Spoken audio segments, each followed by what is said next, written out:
Hi, I'm Coach Doug Pederson, and I'm coached to win.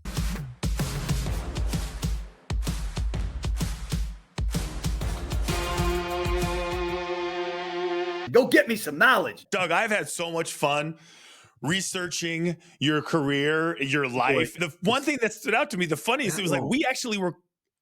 Oh, you think it's that little? It's that little. We have a lot in common, is what I've realized. And one is we were both coached by Mike Holmgren, which I'm fascinated to hear what young first-time head coach of the Green Bay Packers, Mike Holmgren, was like compared to the guy that I got when he left Green Bay. What was that guy like? You had him in Seattle, right? I had him in Seattle. Yeah, he came in Seattle. I had him for what, 3 years when I was in Seattle. So he was probably a little more, let's call it piss and vinegar in Green Bay, and probably a little more reserved. I don't know how. I know. Listening to Matt Hasselbeck and talking to him and some of the stories, he was pretty hard on Matt, especially that first year in Seattle. Mike was intense.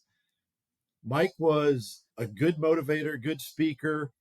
One thing I appreciated about Mike Holmgren, and I think I kind of learned this too in my coaching career, was how he let his assistant coaches coach. He wasn't like a micromanager, right? He didn't put his hand into every pot.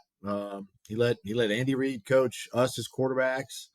He let Tom Lovat run the offensive line, all that kind of stuff. I mean, so that was Mike Holmgren. But I tell you what, now Brett Favre could get under his skin on and off the football field. That's for sure. I've heard about that because Brett liked to kind of improvise and do things his own way. And Mike was such a stickler to staying inside the lane. And one of the things that you would know better than I would is what made Brett Favre so great, kind of like the way Patrick Mahomes is considered now, was his ability to improvise, adapt, and overcome. Like that was such a huge part of his game. It was. And you're absolutely right. The way that he could adjust, the way that he could overcome adversity, work his way out, think on the run. I mean, all that stuff. I mean, it was impressive to see. It was impressive to watch. And I learned a lot. I learned a lot from, obviously from Brett as a player, how he approached the game, how he, game day during the week, the different things that he did. And then same thing with Holmgren, same thing, the way he managed the club and I think how he treated players. I thought that was always something that he did very well. He treated players fairly, encouraged players. He encouraged me one year that I'll always remember. And I think it definitely made me a better player, but also I think taught me some really good lessons as a head coach as well. I would assume that went a long way for you, especially since, and this, I'm saying this with the most respect imaginable, is because you were always struggling to find validation, even early on in your career.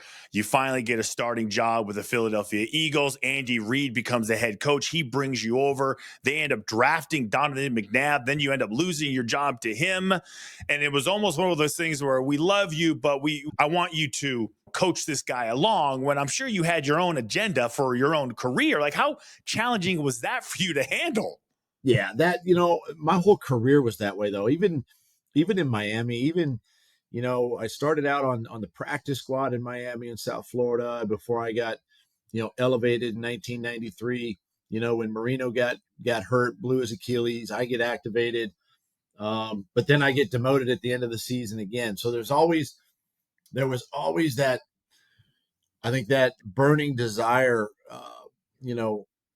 to I think the approval, the validation to, hey, I've made it, I've arrived type thing. Constantly having to work my tail off every single training camp. They kept bringing in guys to, compete, to beat you out and all that. But it just seemed like every year you just kept staying the course. And lo and behold, you end up beating those guys out, and they keep you, they keep you on the roster and a whole thing. And I just think, even those times in Philadelphia when Andy took the job, he brought me from Green Bay. Even then he said, "Hey, Doug," he said, "listen, we're going to draft Donovan in the first round. He's our guy." And I said, that's fine. And Andy even told me, he says, hey, but I want you to teach this guy our offense, teach him the West Coast system. And I said, okay, that's fine. But at the same time, I also want to be a starter in this league. I want to be I want to be that guy that's out there and playing. And, just unfortunately, we were just not a very good football team. I cracked my ribs a couple times that year. And just, Donovan got hurt towards the end of the year. Coy Detmer was there. It was just a revolving door that first year in 1999, and then I moved on, and Donovan stayed, and obviously great things happened for the Eagles after that, and Coach Reed had put together some great rosters. But yeah, you're always trying to prove yourself, and I think that's it's what keeps the hunger, it's what keeps the drive alive, right? It's just that you're always trying to validate yourself, even as a head coach. That you're one of the better head coaches in the National Football League. Your players respect you, ownership respects you, all that kind of stuff. And quite frankly, as you know, I mean, you learn those things through some of the hard lessons of playing in this league. Do you think it made it easier for you to explain a playing situation, a role situation for one of your players when you were a head coach? And then you can lean on the fact, hey, listen, I'm sympathetic. I know what you've been through, right? I did it also. Do you think your players related to that a little bit more and understood more? Maybe they weren't happy with it, but maybe they could deal with it better because it was coming from you and you dealt with it and look where you are now type of thing? Yeah, I definitely 100% Christian. I mean, even in Philadelphia, and I was around some veteran guys in Philly, guys that Andy Reid had drafted, the Fletcher Cox, Brandon Grahams, guys like Vinny Curry, Donovan was gone, but we brought Deshaun Jackson back. I mean, guys that Andy Reid had brought in there. But I think the fact that there was instant credibility with me because I had played, I had been in that locker room, I understood the mindset of the player, and I think that's the thing that carried me a long way with a lot of those veteran players is that I could relate and I've walked in their shoes. I've sat in those same chairs that they were sitting in, in team meetings and position meetings and all that kind of stuff. And I think that's just even in Jacksonville with those players there, the ability, I think, to communicate right Mm-hmm. with guys goes a long way, and it's all because that you had a really a 12 to 14 year career in the National Football League that most head coaches don't have. Do you think that one of the most important things a player wants amongst all the other things would be like brutal honesty? Is that important? 100%, 100%. Why is it so important? Because I hear You've sat in a room probably, whether there's the head coach, the coordinator, position coach, and you're kind of looking at this guy like, I don't believe a word he's saying. There's he's full of fluff. He's blowing smoke. He's not being honest with us, whatever it might be. And I think that's that. I've been in rooms like that. I've been a player who have had coaches stand in front of the room. It's like, I don't believe a word this guy's saying. So for me, I think that credibility and your relationship with the player goes a lot further because of you have that experience, you have that knowledge, you have that understanding, and there is that instant credibility with players, and they respect you and they respect the heck out of you because that's what they want. They want you to be honest. They want you to be transparent. They want you to be vulnerable. And yet, if I'm not, my whole goal and how I treated my staff was, guys, if we're not, you've heard, let's get 1% better today. Well, Mhm. that's just not a phrase. That's just not a saying. I want to make our football team 1% better today. I want to make one player on this 90-man roster during training camp. If I can breathe a little bit of life into him, some encouragement, give him one nugget of information that's going to help him become a better football player that day, that's what I want to do. And that's the goal as coaches that we need to have. And this is how I instructed my coaches to teach their players. And let's get that 1% better. And if we're doing that with everybody, then you become better as a football team. But players want to be coached, man. Players want to know that you have their back, but at the same time, you're going to make them a better player on the field. That's what they want, because they want the Pro Bowls, and they want the Hall of Fames, and obviously everybody wants a championship and all that stuff. But bottom line, man, you gotta continue to coach. You got to continue to teach, and I think players are hungry for that, and need that to to keep their careers alive, and really to just become better people. How uncomfortable was that for you to do sometimes? To be honest, to have those uncomfortable conversations? I mean, there were times when it's difficult. There were times when you're standing in front of the room, and you maybe you've gone through a tough stretch, couple losses or something like that, and now you're standing in front of that room, and listen, they're looking at you for answers. They're looking for you for, like, hey, we got to right the ship, coach. How are we going to right the ship? And so sometimes you just got to pull the whole facade down, man, and pull the curtain back and just say, guys, I'm going to be honest with you. I don't have all the answers. I'm going to be honest with you. We're going to figure this thing out together.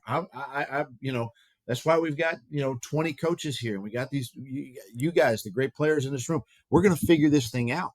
But let's not sugarcoat it. Let's not sweep it under the rug and say, hey, we'll fix it in the game next week. No, we got to put the hard work in. We got to put in the time. Our preparation and hard work goes a long way. And sometimes you got to stand there and just be open and say, hey guys, I want the feedback. Give me the feedback. What can I do to help you? How can I be a better steward? How can I be a better servant of my ability to help us as a football team win games? The one thing I never thought I would be researching is a guy by the name of, and I don't even know if I'm going to say his name right, Scott Seaclues. Is that was a guy back in 91 when Seaclues. Yeah, I don't even know how to say. It's a very odd last name. Odd last name, yes. Back in 1991, when you get called up and you get this opportunity, you don't make the team. And early on in your career, you traveled around. You were released and signed, and then you make the team in 1993 with the Miami Dolphins, and Don Shula's your head coach, and he gets the win record in the NFL. And then there's this gap, Doug.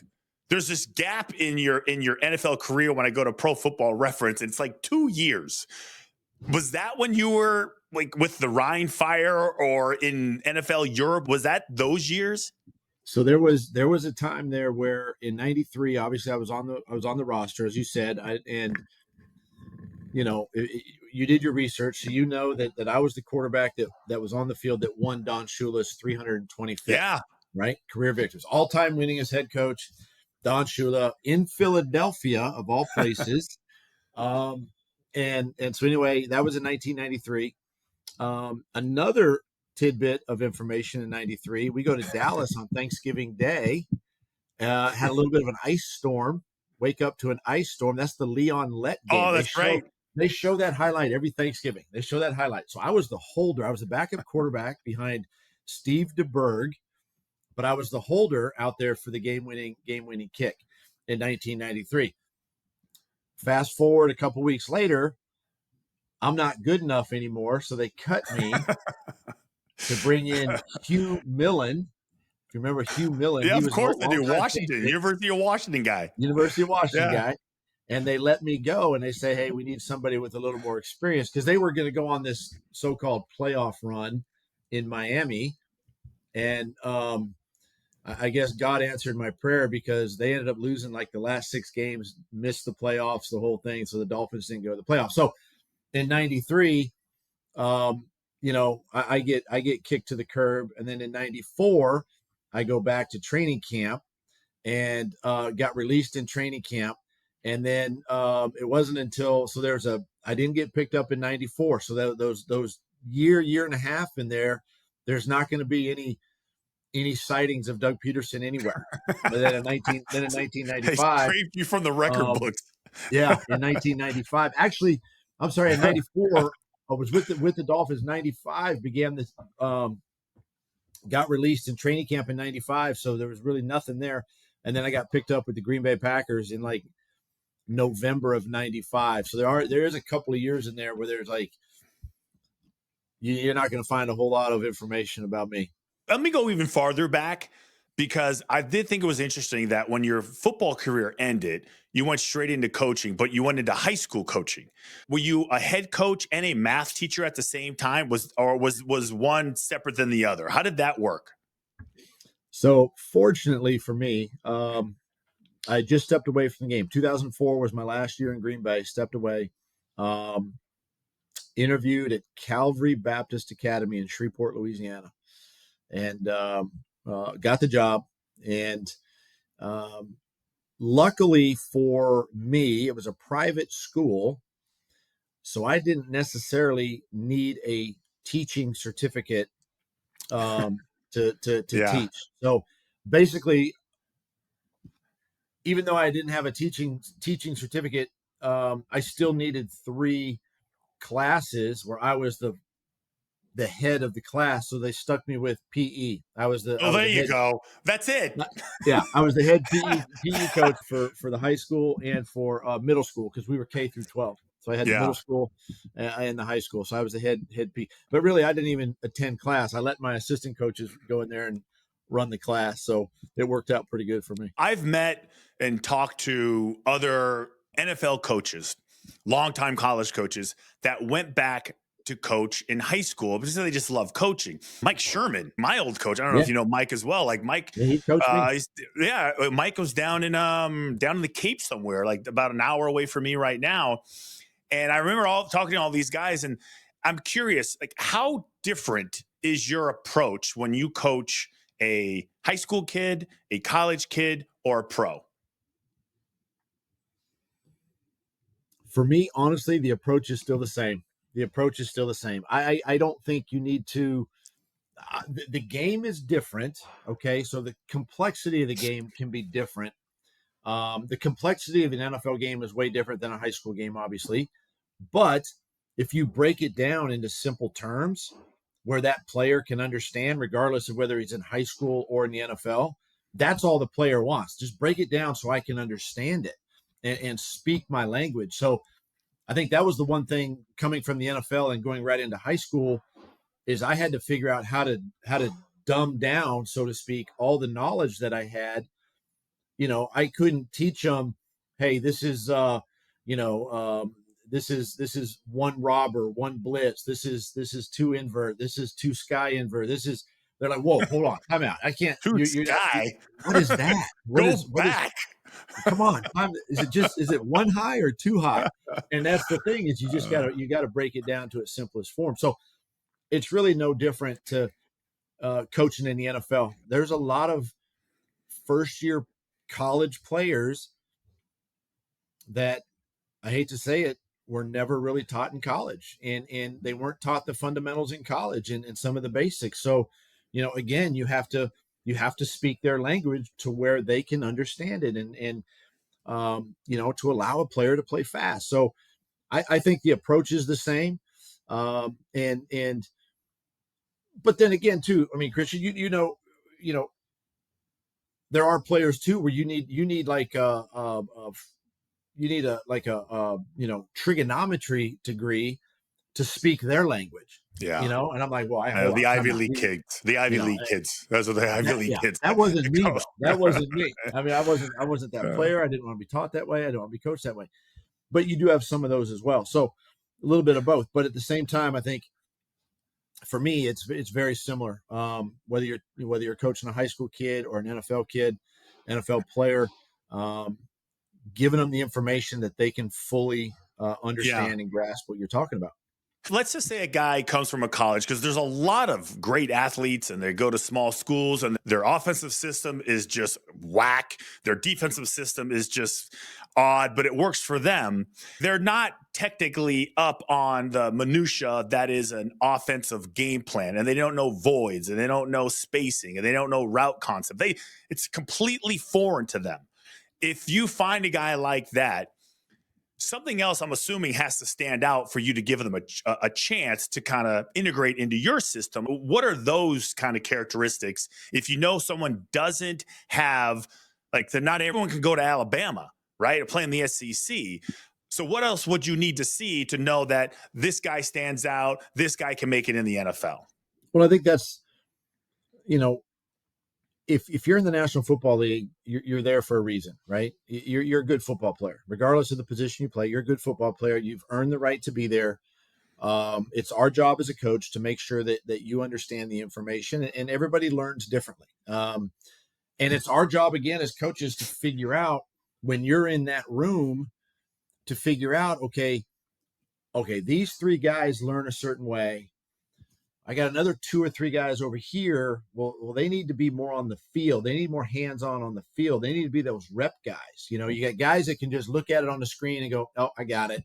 But then you got the other guys that are like, "I don't really understand it, so let's go get the reps on the field." And then they go, "Ah, I got it." Right. And so you have those types of players. And I think that's what you got to figure out as a coach is just how that player learns best. And then you have to tailor your teaching methods to suit everybody, right? You've sometimes you got to go, okay, I'm going to speak, Chinese for a second here, and then I'm going to come back and just speak English over here, right? So everybody learns differently, and I think that's the balance that you have to have. And I think that's the beauty of a football team too, is you get so many cultures and so many backgrounds and so many personalities, and you're trying to bring all that together for one common goal, and that's a 3-hour football game on Sunday. And at the end of the day, you're trying to win that game. So that to me is, if you can figure that out as a coach, then that's where you get the respect and I think the integrity of being a coach and how your players respond to you. I want to know what the secret sauce is, right? Because I know that you have this distinction of being one of few football players that have won a Super Bowl as not only a player but as a coach. You also won when you were a freshman back in Northeast Louisiana, which is now what do they call it now? Louisiana Monroe. Like Louisiana Monroe. You won a district championship when you were a high school coach. You won in college. You won in the pros. Like we identify that. So what is the secret sauce to those championship teams? And I'm not going to hold you to like, these are my three keys, but what are some of the things that all those teams have in common? Well, I'll say this, the right off the top, you have to have good players. So talent is the obvious. You gotta have good players first. Listen, talent. You got to have a talented roster, and that goes without saying. After that, but that doesn't guarantee you success, right? Because I've been on a bunch of teams where we had so much talent, but we were so stupid that we were always 8-8 back when they had 16 games, like when you and I played. Yeah. But that's obviously number one. Well, and I think, okay, so you have that, but at the same time, I think this is where whoever stands in front of that room, in front of that team, you have to create, in my opinion, you have to create a common language. You have to create a language that when a camera and a microphone is put in front of a player's face, they're regurgitating what the coach said in that team meeting, and what his methodology is, what his belief system is, whether it's right or wrong. You have to believe in something, or what, you're going to fall for anything that comes your way. And so for me, it was about teaching and having a common theme, a common thread for that particular year, whether it was, work to win, or it's not finished or enough, or whatever your phrase is, your tagline, whatever it is for your season, like Super Bowl 52, it was all about chopping wood, right? It was, let's keep chopping, boys. Let's keep underdog chopping. mentality too. Yeah. And it was underdog mentality. So I think you've got to have that common thread that your players believe. And even in Jacksonville, our first year in 22, when we won the AFC South, it was always the Jags. It was always the Jags. It was always the Jags. But that's something that the players could believe in, right? And so, yes, you got to have talent. Yes, you got to have, I think, that common thread. But I think really another phase, and probably one of the most important phases to me, is the coaching that goes along with that. And the coaching, again, to make these players better and believe that they can win that football game, regardless of what maybe you're down a couple of guys because they're injured that week, or or your quarterback's out or whatever it might be, or you're facing a better opponent, but you still got to get that team to believe that they're better than, and then just stay in the course. I think it's one play at a time mentality. I think it is that chopping wood. I think it's just, Yeah. Staying consistent in your messaging has really, I think, is the glue that binds those teams together and really brings those teams together. I think about the lead. And the other thing too, and I believe this wholeheartedly, that team in 17, when we won that championship in Philadelphia, I put everything right back on those players. And I challenged the players. And I remember in a team meeting at the beginning of the season, I says, guys, okay, we're getting ready for the 2017 season. We just got our roster down to 53. And I said, guys, how do you want this season to go? What does it look like for you? Not for me. I know what I want it to look like, but what's it going to look like for you? And are you willing to put in the time? Are you willing to put in what are you willing to sacrifice? What are you willing to cut out of your life right now that's pulling you away from your job being the best defensive end, quarterback, running back, safety, O-line, whatever it is? What's pulling you from becoming the best version of you? And so, I put it right back on the team and challenge them and then hold them accountable. They're going to hold me accountable. I'm going to hold them accountable. And I think that's a big part of that glue that keeps those teams together. Because honestly, I mean, look at the run that Kansas City had. And, sure, players come and go, but the core nucleus of players are still there. And that culture is still there. And of course, Andy Reid is still preaching the same messages that he probably taught back in Philly in 1999, when I was that first year quarterback with him. So, and I think that culture holds a lot. It doesn't matter what comes. There's going to be a lot of stuff thrown at you. But that culture, man, is so strong because of what you've been preaching, how you practice, how you play, how the players approach their business. And to me, that's kind of the, if there is a secret sauce, I think that's to me what it is to win a championship at regardless of what level. Yeah, I'm glad you mentioned, because I do think when people think about pro athletes, I think they assume, they just say, hey, go get them, open the door. And they just, hey, you're a pro. I'm paying you to go do a job. Go build me a house. Go score me a touchdown. Like, I'm paying you. They still need to get motivated. There still needs to be a buy-in factor. And the two more things, because I wanted to end with one thing that I'll get to after this, because you mentioned it already, was the culture. To me, every single team I've ever spoken to, every coach, regardless of the sport, regardless of level, the holy grail of sports is what you had just mentioned, is this culture. It's this culture that they're all trying to find and create. And I don't know if anyone really has truly identified it, because I feel like it's a moving target in a way. And I almost feel like it's like watching porn. You know it when you see it. You know it when you're part of it. Yeah. No, like, you've won championships. And I remember watching your season. You beat the Patriots. I mean, I was at that game. I was covering the Patriots. And you can just tell.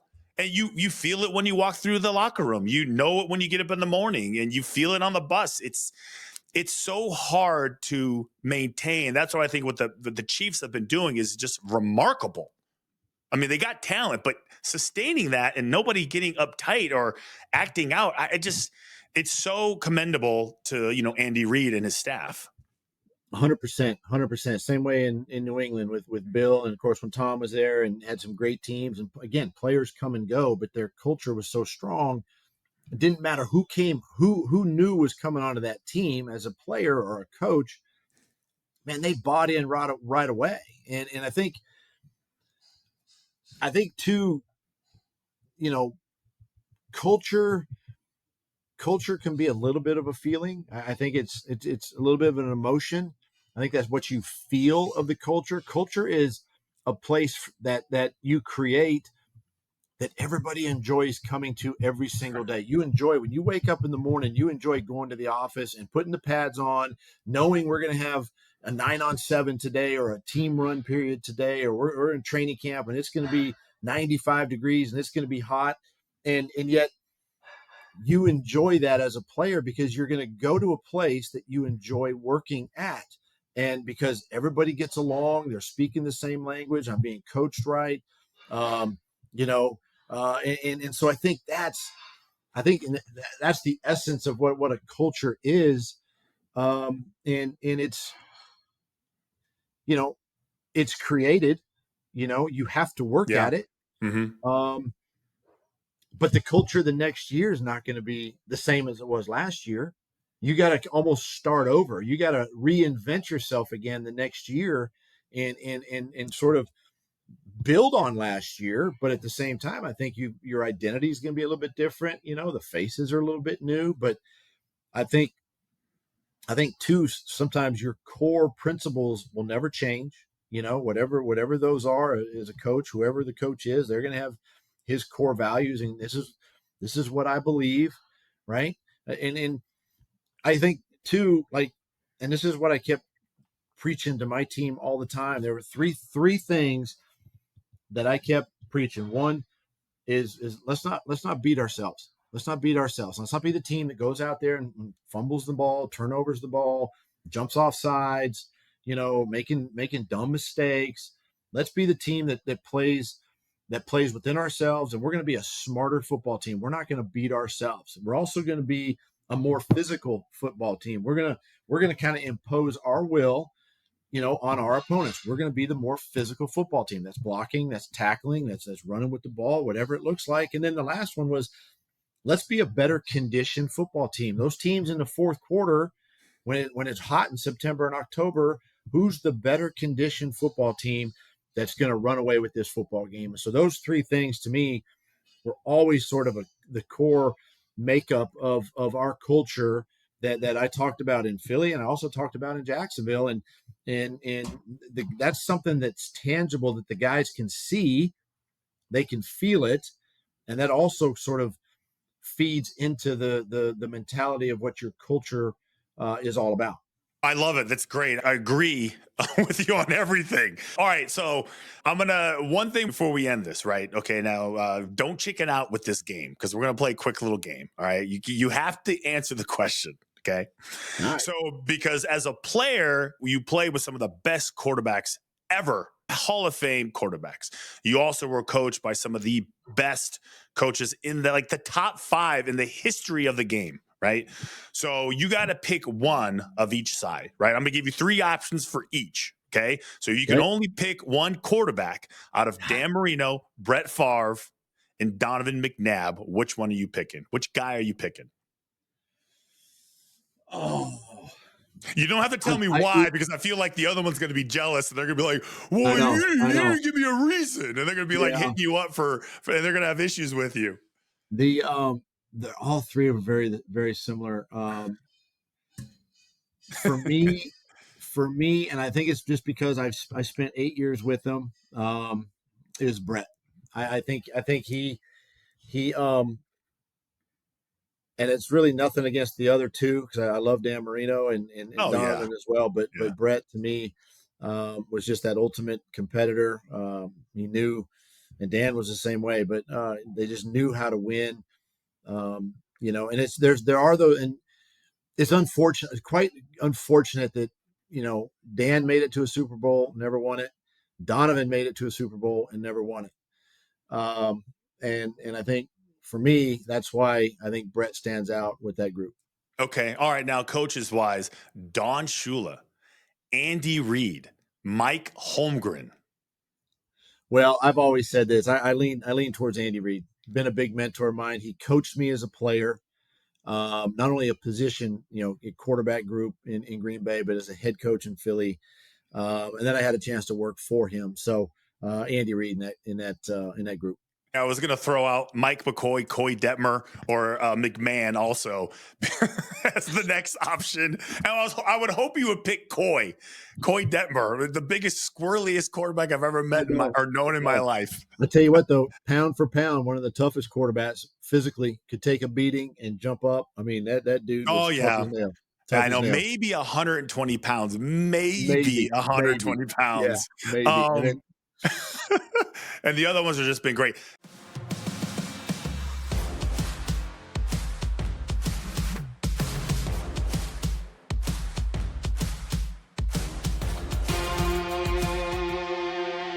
Go get me some knowledge.